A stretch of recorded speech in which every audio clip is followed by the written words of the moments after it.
Welcome to The Harvester. Today, I will tell you another story from my library. This piece of tape separated our world from something truly horrific, but the main character broke the rule and chose to find out more. So put on your headphones and turn off the lights. Enjoy the listening. I didn't write this for a long time. Not because I forgot, quite the opposite. Because the moment I try to put it into words, I hear that sound again. The chain on the gate dropping against metal and an engine idling somewhere in the dark. I survived. That's the only honest thing I can say. I didn't stop anyone. I didn't expose a conspiracy. I didn't save a single soul. I just walked out of there while I still had my legs, my lungs, and my mind, or at least what was left of it. At first, I told myself it was a dream. Then, I told myself I was exaggerating. Then, I decided it was better to stay quiet. But every night, right when the city falls asleep, I see the same thing. The abandoned mine, the old gate chained shut, and a truck driving into a place where no one goes. And then there's the concrete. Fresh, smooth. Too clean for a place like that. As if someone wasn't sealing an entrance but poring over a memory. I could go to the police again. I could tell them everything. But sometimes the truth doesn't save anyone. Sometimes it only shows you how powerless you really are. So I'll start with the backstory.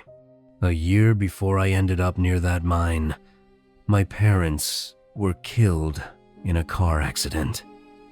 No warning, no final call, no last words. Just an unexpected phone call from an unknown number and a stranger's voice delivering the news the way someone reads a weather report. I didn't break. At least not the way it happens in movies. I just slipped out of reality.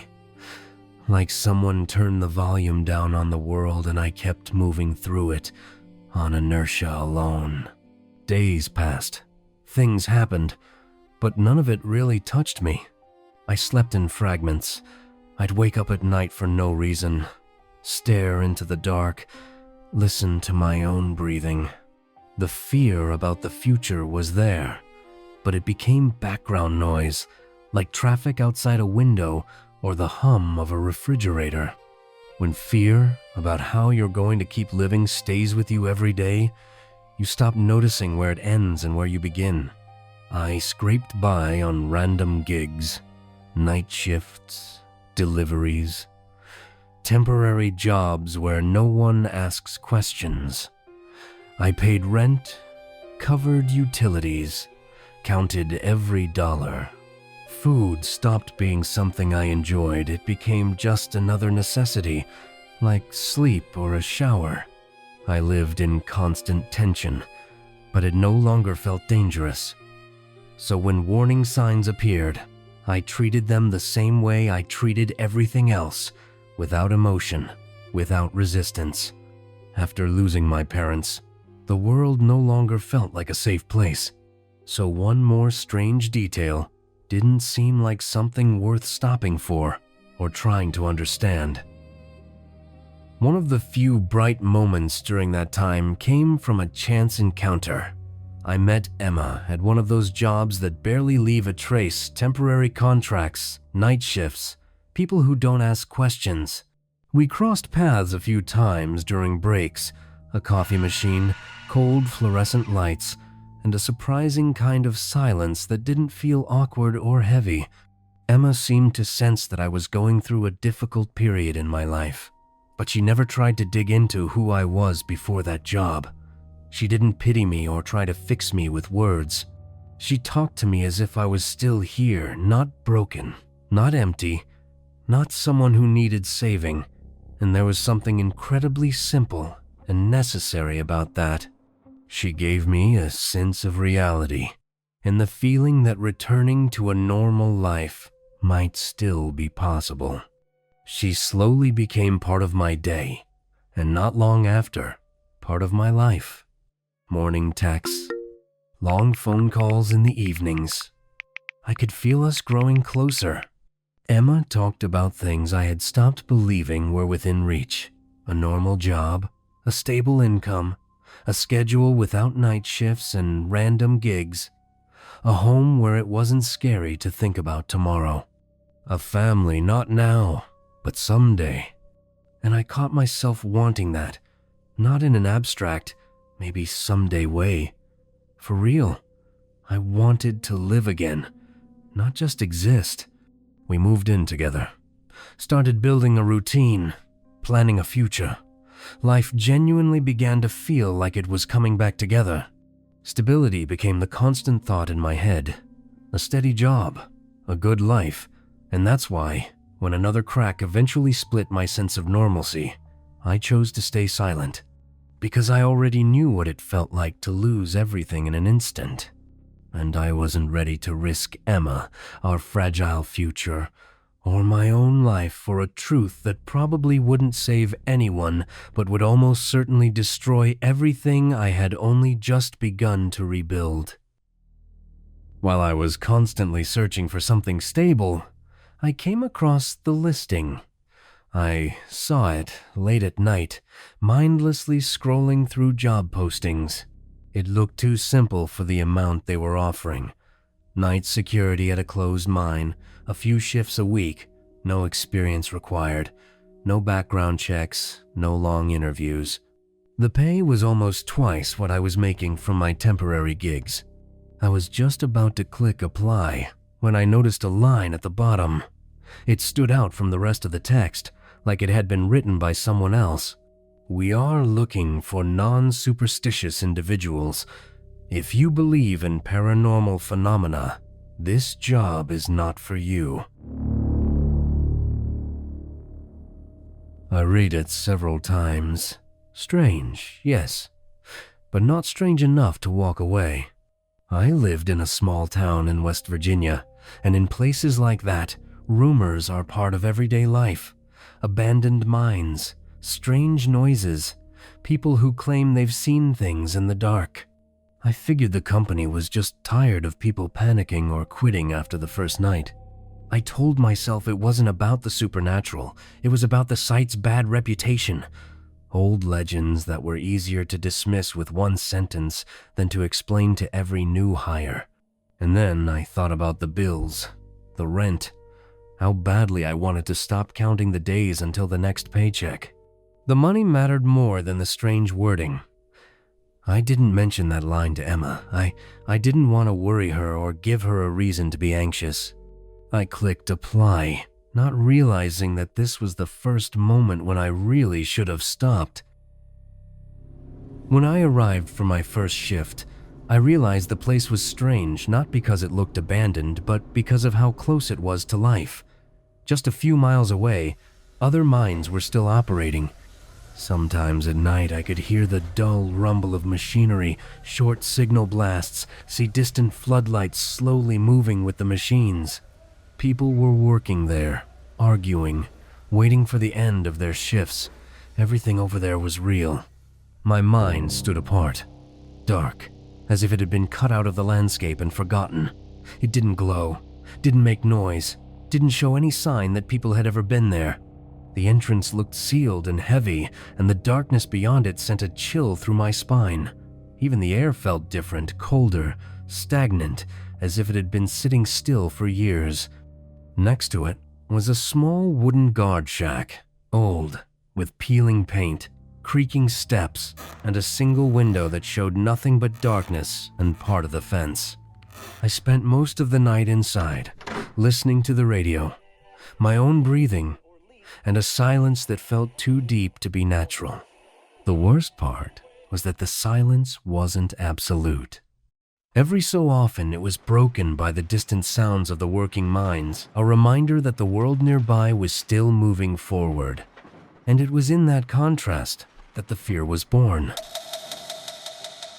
Not in the darkness, not in the isolation, but in the realization that normal life was right there, while this place just a few hundred meters away had completely fallen out of it.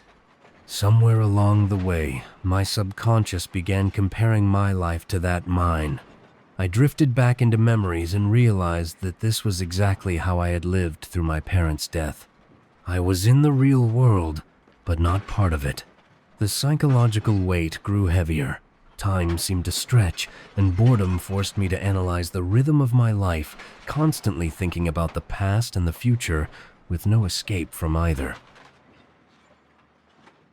So now, I want to tell you about the specifics of the job.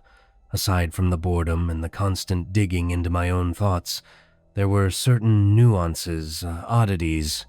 I encountered the first truly strange one on my very first shift. It was an old, worn notebook with a soft cover that had once been black, the one my supervisor handed me. He didn't explain anything.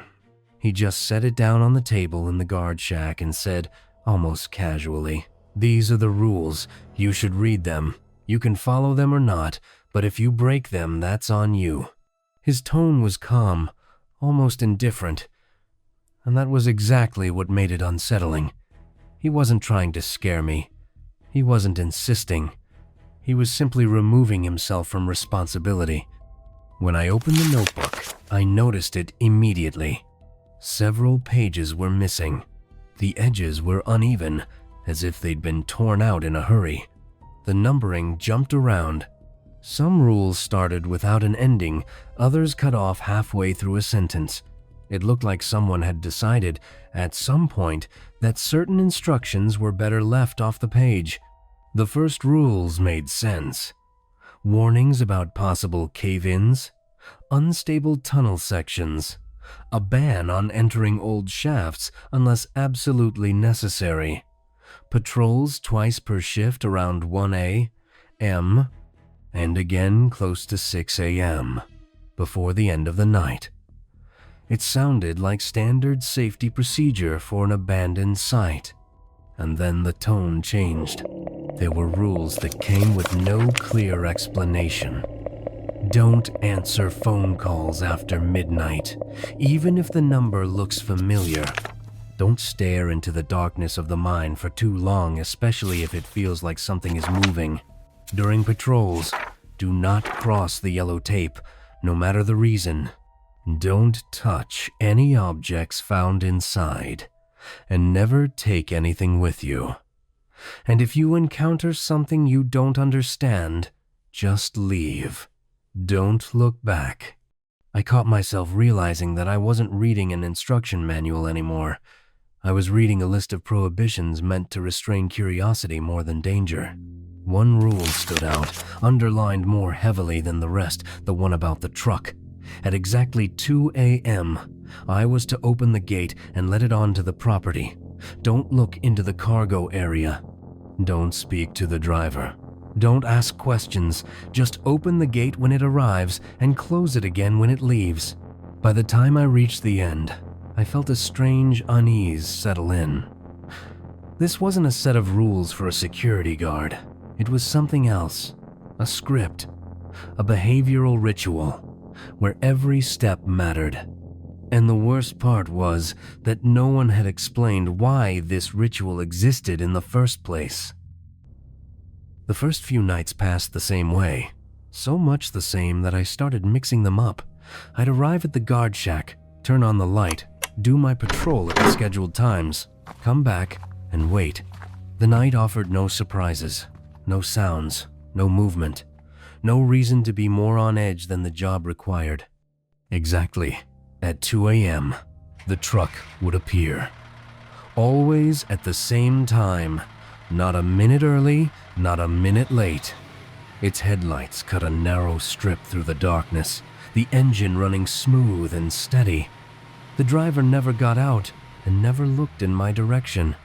He wore a high collar and a baseball cap pulled so low his face stayed hidden in shadow. I opened the gate like the rules said and stood off to the side, making no effort to look at the cargo. It was always covered neatly, with no loose edges or anything out of place. The truck backed into the mine, stayed there for a while, then silently drove back out. I closed the gate and returned to the shack. No questions, no attempts to understand. At first, those nightly visits made me uneasy, but after a few shifts, the fear dulled. It didn't disappear, it just lost its edge. It became part of the night's background, like the cold, the darkness, the silence. I got used to the rules, the routine, the truck. I stopped replaying every detail in my head, stopped analyzing small things.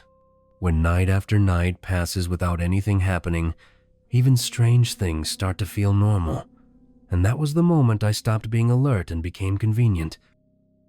Something felt wrong about that shift from the very beginning.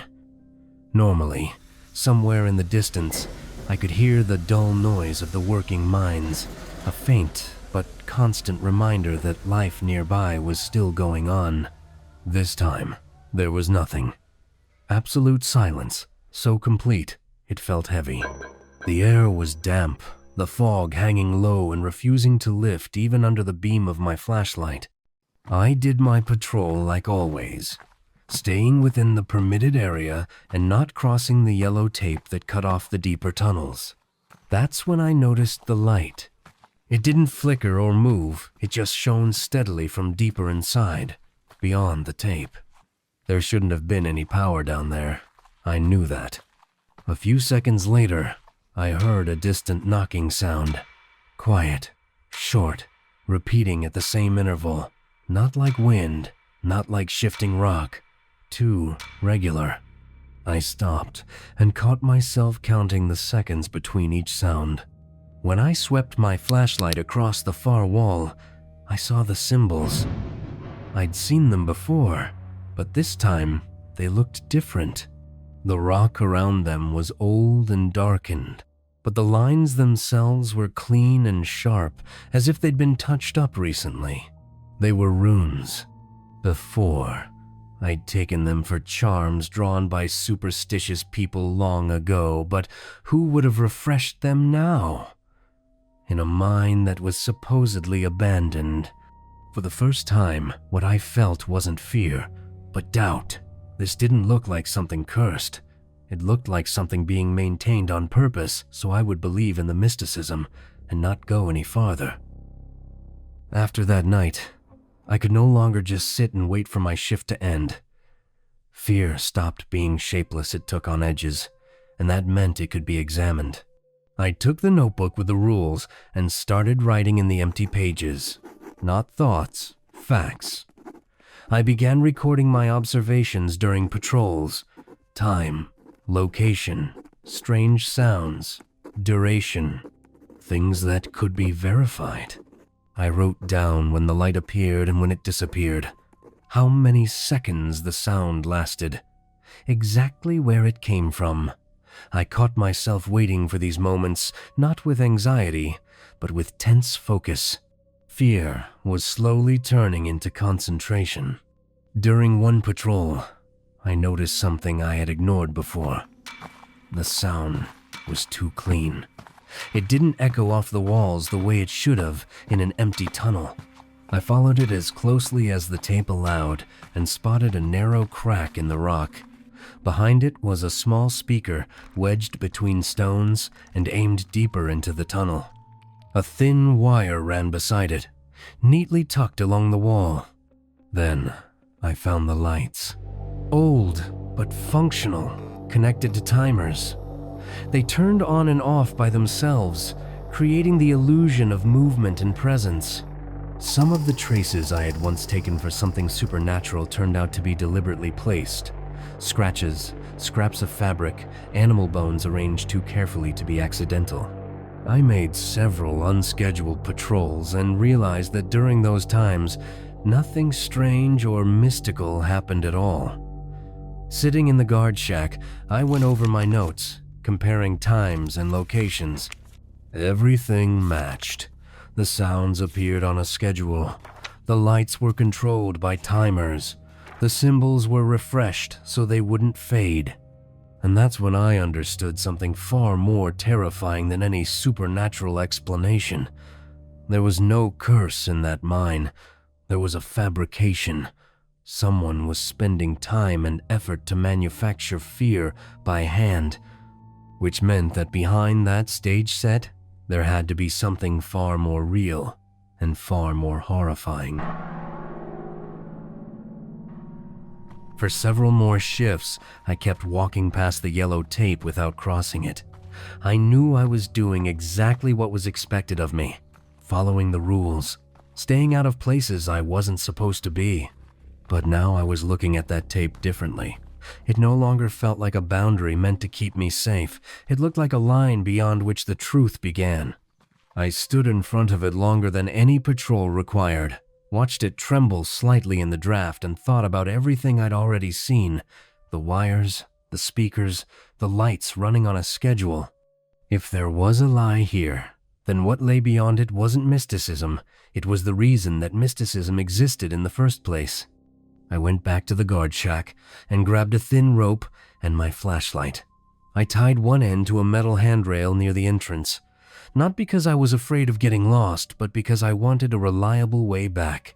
I made my first markings on the walls, barely visible, placed so only someone who knew where to look would notice them. When I stepped over the yellow tape, nothing happened. No sound, no movement. Just silence slightly deeper than before.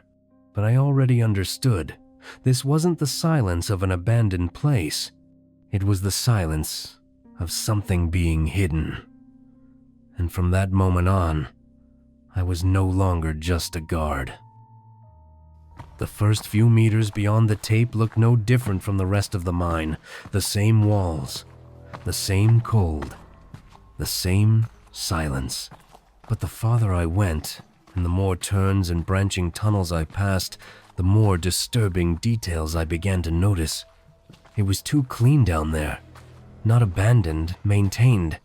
I saw mattresses. Not old, not rotted away. They lay directly on the stone floor, sunken in the middle, with dark stains someone had tried to wash out. Nearby were empty water bottles, torn food wrappers, scraps of fabric. This didn't look like a homeless shelter, and it didn't feel like someone's temporary campsite. A little farther in, I found shackles. Real ones. Metal. Bolted to a pipe that came straight out of the wall. They weren't hanging loose. One pair was still locked shut, as if it had just been removed from someone's wrists. When I touched the metal, it was cold, but not rusted. These weren't old. They were used. Regularly. My flashlight caught the shape of cages in the darkness, small, crudely welded, but solid. Some stood empty, others still bore traces, scratches in the metal, bits of skin, dried blood on the bars. I took a step back as the smell hit me. The air was different here, metallic, sweet, heavy. The dark red residue was everywhere. It was obvious someone had tried to clean it. It lingered between stones, in cracks, in places water and rags couldn't reach. This wasn't the aftermath of a single incident. It was a buildup. That was when I understood the most important thing. Everything above symbols, sounds, lights really had been a stage set, but down here, there was no performance, no mysticism, only the traces of people who had been held, used, and disposed of. This was no longer fear of the unknown. This was fear of something done deliberately by someone who was still doing it. The urge to go any farther vanished. Fear pulled me back toward the exit. I was already turning around when I noticed a narrow passage that wasn't marked on any map. It looked like a cave-in, several boards nailed crosswise, dirty and darkened with age, but something about it didn't add up. The boards were old, the nails weren't. The metal still shined, free of rust, as if they'd been hammered in not long ago. I touched one of the boards and felt it give. This wasn't a collapse. It was a door, built to look like a forgotten blockage. I pushed harder, and the wood creaked softly as it swung inward. Behind it was a narrow corridor. The air inside was colder. Not naturally cold, mechanically cold, constantly refreshed. I felt a faint current, ventilation. Its hum was barely audible, but steady and artificial. Not something you leave running in an abandoned place. The corridor walls had been cleared of loose rock, as if people walked through here regularly. There was no dust underfoot, only dampness that never had time to settle. This place wasn't hidden from time. It was hidden from sight. That's when I understood the mine itself was only a shell. The mysticism was there to scare off anyone who wandered too close. The cages were just the surface horror. Whatever the real nightmare was, it waded farther in. I knew then that if I kept going, I might not come back.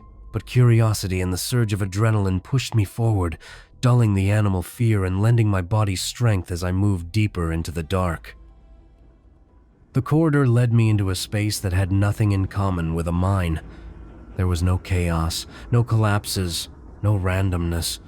The room was level, cleared out, with a concrete floor poured smooth.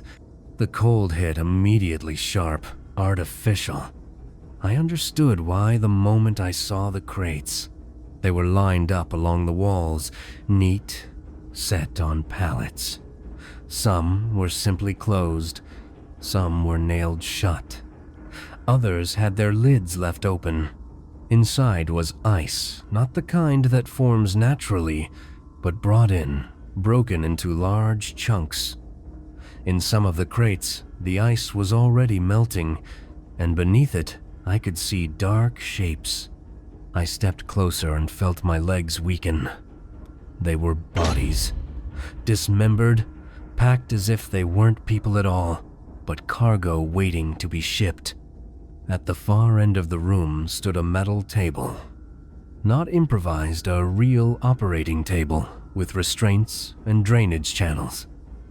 Next to it were instruments, washed clean and laid out in a precise order. Above the table hung a lamp that gave off a cold light, switching on instantly without flicker. Along the wall were shelves lined with jars, glass jars labeled with marker. Inside were organs, suspended in clear liquid, a heart, a liver, kidneys. I didn't count, I couldn't.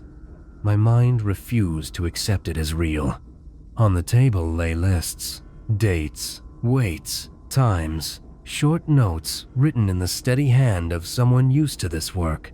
No names, just numbers. And in that moment, everything finally fell into place. The symbols, the sounds, the lights, the rules. All of that mysticism existed for one reason only, to make sure no one ever reached this place, not even by accident. To keep people afraid of ghosts and curses instead of seeing the real factory of death operating underground, while the world above went on with its ordinary life. I got back outside almost on autopilot. I don't remember how I reached the guard shack or how I dialed the number with shaking hands. I only knew I couldn't stay there alone anymore. When the police arrived, there were 4 of them, tired, alert, but in no hurry. I talked fast, stumbling over my words, trying to explain what I'd seen, pointing toward the darkness I had just come from. They went into the mine. Not all of them, only 2. The others stayed outside, smoking, talking quietly among themselves. When the 2 who went inside came back out, their faces were blank. No shock. No horror. One of them said the site was unstable, unsafe, and that I shouldn't have gone any deeper. Another wrote something in a notebook without even looking at me. I started talking again about the crates, the table, the jars.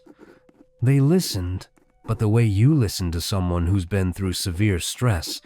They explained that they hadn't found anything like that. That deeper inside there were only old industrial areas and dangerous cave-ins. That imagination can play cruel tricks in places like this.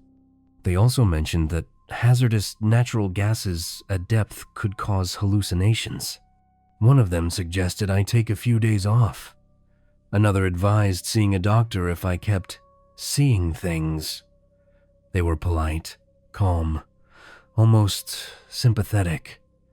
And that was the most frightening part. They promised the site would be placed under special supervision and undergo a thorough inspection. When the patrol cars left, the mine fell silent again. I stood at the entrance and understood one thing clearly. If they found nothing, then either I had lost my mind, or someone had made very sure they wouldn't find exactly what I had seen. A few days later, the entrance to the mine was sealed with concrete, quickly, without explanations, without questions. Officially, it was due to the risk of collapses and the danger it posed to the public. The fresh concrete looked unnaturally clean against the old rock, as if someone were in a hurry to erase not just the place, but the memory of it. I stood off to the side and watched the darkness disappear, the darkness that had been hiding far too much. And that's when a simple thought settled in my mind. That concrete wasn't meant to protect people. It was meant to make sure no one ever went down there again and saw what was supposed to remain hidden from ordinary eyes. The very next day, they paid me, in full, even more than promised. On the statement, it was listed as a night shift bonus, a dry line, no explanation. The money came through fast, as if someone wanted to close the matter as quickly as possible. I didn't ask why. I took it, and I understood that this, too, was part of the same silence that had settled over the mine. I didn't tell Emma anything, not a single word. I watched her talk about small things, work, plans, everyday life, and thought about how the truth wouldn't make her life better. It would only put a target on both of us. I wasn't afraid just for myself. I was afraid that one day someone would realize I had seen more than I was supposed to. Sometimes I catch myself thinking that the mine couldn't have had only one entrance. Places like that always have secondary access points. I think about the people whose names never appeared on any list, about the bodies left underground, sealed in, along with the truth, about those who knew and stayed silent long before I ever did. I try to keep living. I work, I smile, I make plans. But every night, when it gets too quiet, I remember the cold beneath the ground and understand this: the real horror wasn't down there.